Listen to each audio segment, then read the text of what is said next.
rumah kita yang sebenarnya. Waktu Bapak Munte masih bersama dengan kami dan juga Bolang, yaitu kakek kami, masih hidup dan tinggal bersama kami masih ingat bahwa setiap kali kami pulang dari perjalanan KKR luar kota dan kembali ke Medan, lalu sampai di rumah, maka selalu saja ada Bolang yang menyambut kami dengan sukacita.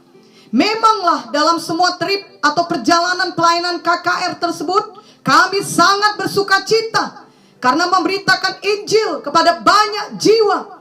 Dan kami menyaksikan sendiri kuasa Tuhan yang dahsyat, di mana banyak jiwa mengalami mujizat Tuhan. Oleh anugerah Tuhan, di tiap pelayanan KKR, kami selalu melihat banyak jiwa-jiwa yang diselamatkan.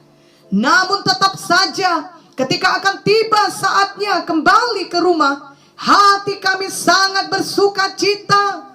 Kami sudah membayangkan akan bertemu dengan Bolang yang sangat kami kasihi, yang selalu mendoakan kami.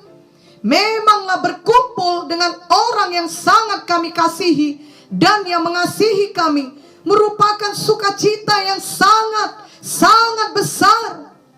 Mungkin ada banyak orang yang memiliki perasaan yang sama dengan kami mengenai pulang ke rumah, di mana setiap hari mereka harus bekerja, bahkan ada yang harus keluar kota demi untuk mencari nafkah.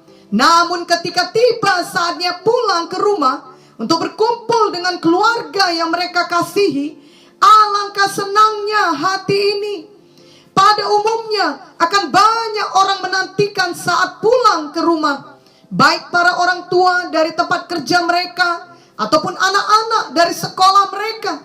Seharusnya setiap orang memiliki suatu perasaan yang hangat mengenai pulang ke rumahnya, yang membuat dirinya merasa aman dan sukacita.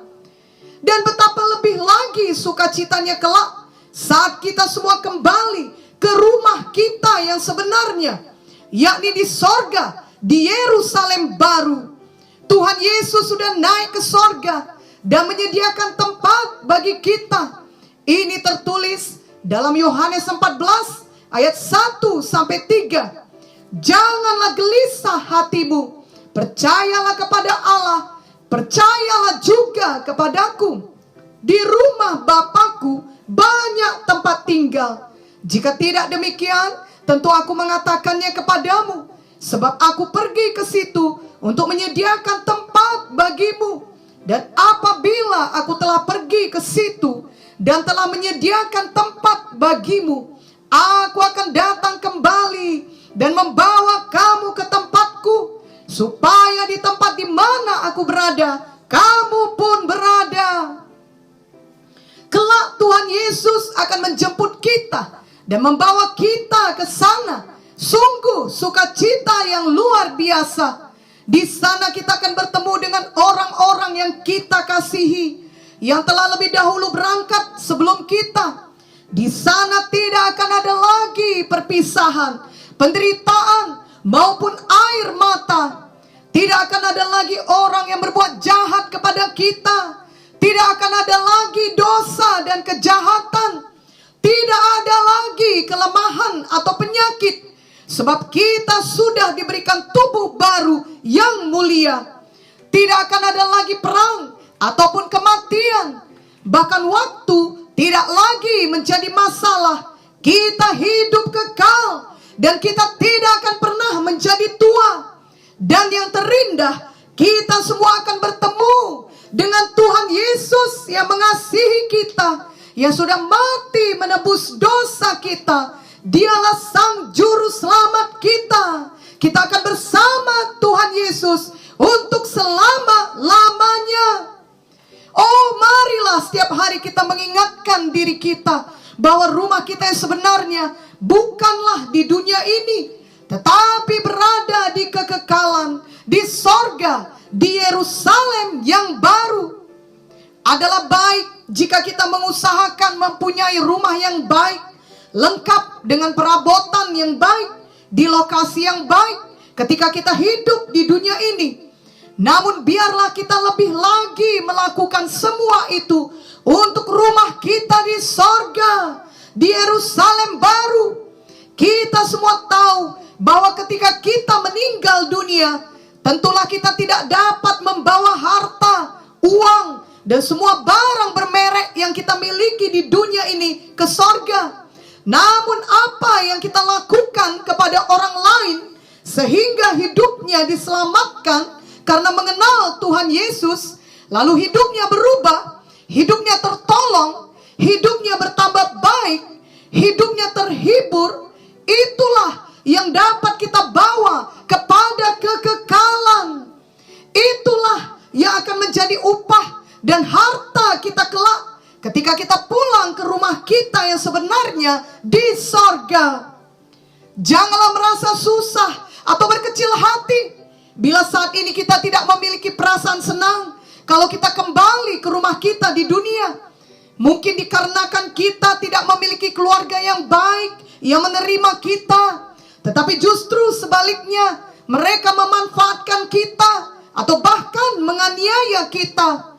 Atau mungkin karena rumah yang kita tinggali bukanlah hak milik kita, melainkan kita menumpang di rumah orang lain, atau kita hanya menyewa rumah itu.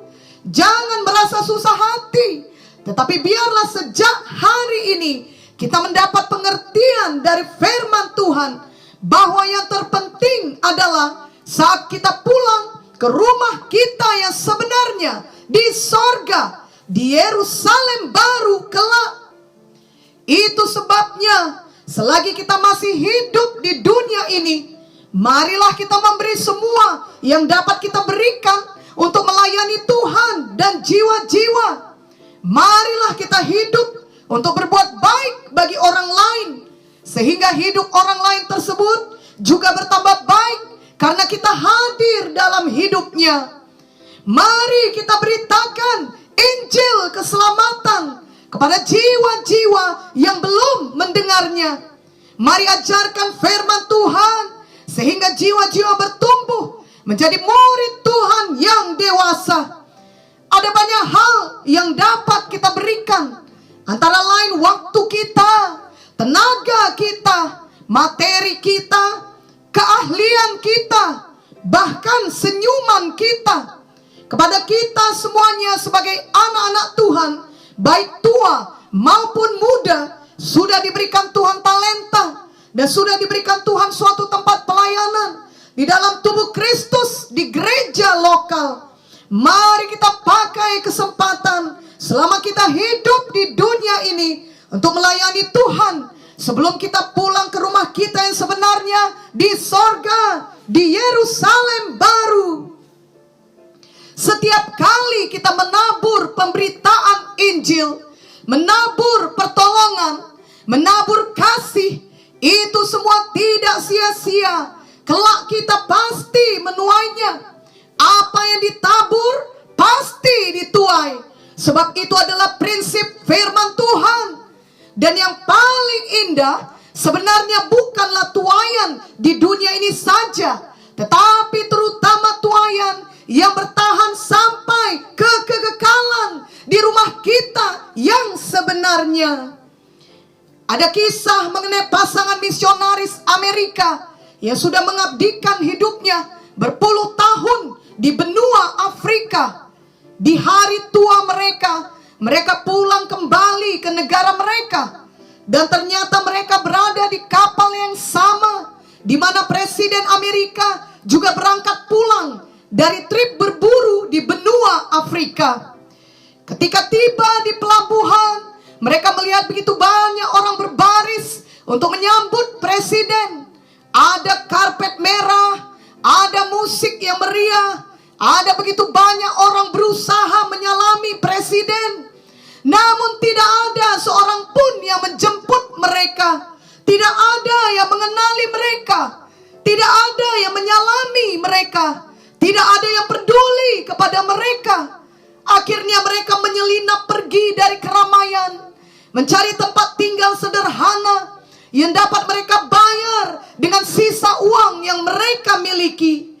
Melihat semua keadaan itu, sang suami menjadi sangat tertekan, mukanya muram, dan ia berkata kepada istrinya, "Ini sungguh tidak adil. Presiden pergi ke Afrika untuk berburu, dan ketika ia pulang, begitu banyak orang menyambut dia. Sedangkan kita sudah berpuluh tahun mengabdikan hidup kita melayani jiwa-jiwa di Afrika. Tidak seorang pun mempedulikan kita. Aku tidak tahan dengan keadaan ini. Bahkan aku merasa Tuhan pun tidak peduli kepada kita." Istrinya dengan bijak mengatakan agar ia bicara langsung kepada Tuhan mengenai perasaannya itu. Maka ia pun masuk ke kamar.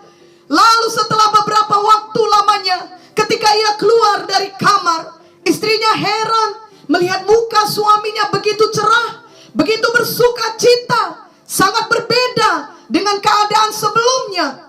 Istrinya bertanya, "Apa yang terjadi?" Lalu suaminya menjawab, "Aku melakukan seperti yang kau katakan. Aku berdoa langsung kepada Tuhan dan mencurahkan keluh kesahku kepadanya. Lihatlah Tuhan, ketika presiden pulang, banyak yang menyambutnya. Tapi ketika kami pulang, tidak ada satu orang saja pun yang menyambut kami. Lalu aku kemudian sepertinya merasa tangan Tuhan memelukku dengan lembut, dan suaranya berkata kepadaku, 'Anakku, engkau belum pulang ke rumahmu yang sebenarnya.' Mataku terbuka bahwa rumah kita yang sebenarnya bukanlah di sini dan bukanlah saat ini, tapi nanti dalam kekekalan di sorga, di Yerusalem baru." Kiranya kisah ini dapat menguatkan kita semua, khususnya bagi kita yang merasakan hal yang sama, yakni kita sudah bersungguh-sungguh hati melayani Tuhan, namun dengan mata badani kita tidak melihat adanya hasil atau balasan yang setimpal atau yang wajar menurut perhitungan kita. Kuatkan dan teguhkan hati kita. Kita belum pulang ke rumah kita yang sebenarnya. Mari tetaplah setia mengikut Tuhan dan tetaplah bersuka cita dalam melayani Tuhan. Biarlah iman kita tidak dapat digoyahkan. Kita ingat firman Tuhan dalam Filipi 4 ayat 12 sampai 13. "Aku tahu apa itu kekurangan dan aku tahu apa itu kelimpahan. Dalam segala hal dan dalam segala perkara tidak ada sesuatu yang merupakan rahasia bagiku, baik dalam hal kenyang maupun dalam hal kelaparan, baik dalam hal kelimpahan maupun dalam hal kekurangan. Segala perkara dapat kutanggung di dalam Dia yang memberi kekuatan kepadaku." Janganlah kita fokus kepada semua kekurangan atau kepada persoalan yang mungkin tak akan ada habisnya selama kita di dunia ini. Tapi biarlah itu semua membentuk kita kepada kedewasaan rohani, sehingga kita menjadi semakin seperti Tuhan Yesus. Kita semakin mengasihi, semakin sabar, semakin bersandar kepada Tuhan Yesus saja. Dan kemudian pikirkanlah mengenai rumah kita yang kekal di sorga. Kolose 3 ayat 1 sampai 2 berkata, "Karena itu, kalau kamu dibangkitkan bersama dengan Kristus, carilah perkara yang di atas, di mana Kristus ada, duduk di sebelah kanan Allah. Pikirkanlah perkara yang di atas, bukan yang di bumi." Marilah kita fokus dan mengurus akan hal-hal yang kekal, yakni firman Tuhan dan jiwa-jiwa. Itulah yang kekal dan yang akan tetap bertahan sampai kita pulang ke rumah kita yang sebenarnya di sorga kelak.